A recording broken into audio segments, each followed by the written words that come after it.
সবাই অবগত আছেন যে কিছু সময় আমাদের তবে আমি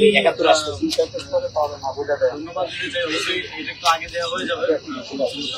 প্রস্তুতি দেখে মনে হচ্ছে যে আমরা যত সময় শেষ করতে পারবো।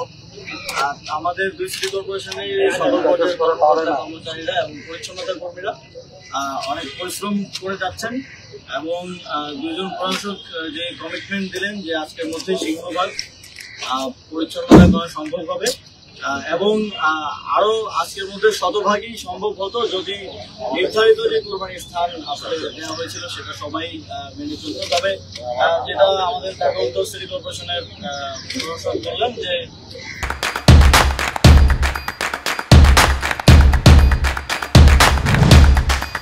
এখন মানুষের বিহেভিয়ারাল কিছু চেঞ্জ আসছে এবং পজিটিভ চেঞ্জ আসছে যে মানুষ নিজেই বর্জ্যটা আমাদের জন্য প্রস্তুত করে রাখছেন যাতে করে আমরা সেখান থেকে নিয়ে আসতে পারি।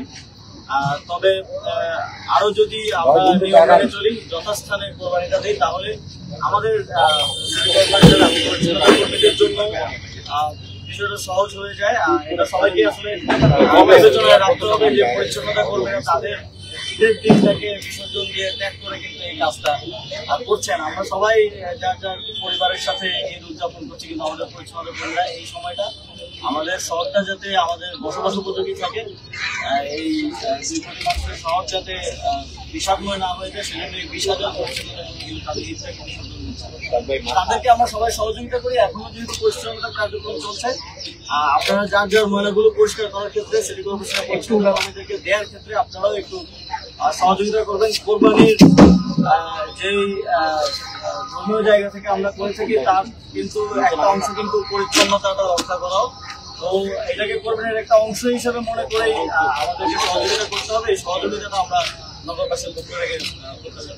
সিটি কর্পোরেশনের দিকে পরিচ্ছন্নতা কর্মীদের জন্য এক্সট্রা বরাদ্দ এবং আপনাদের ব্যবস্থা করা হচ্ছে এবং আমরাও চেষ্টা করবো মন্ত্রণালয়ের পক্ষ থেকে তাদের যে এই বিসর্জনটা ঈদের দিনে এই কাজটা করার নগরবাসীর জন্য একটা ভালো শহর বজায় রাখা, এই জন্য মন্ত্রণালয়ের পক্ষ থেকেও আমরা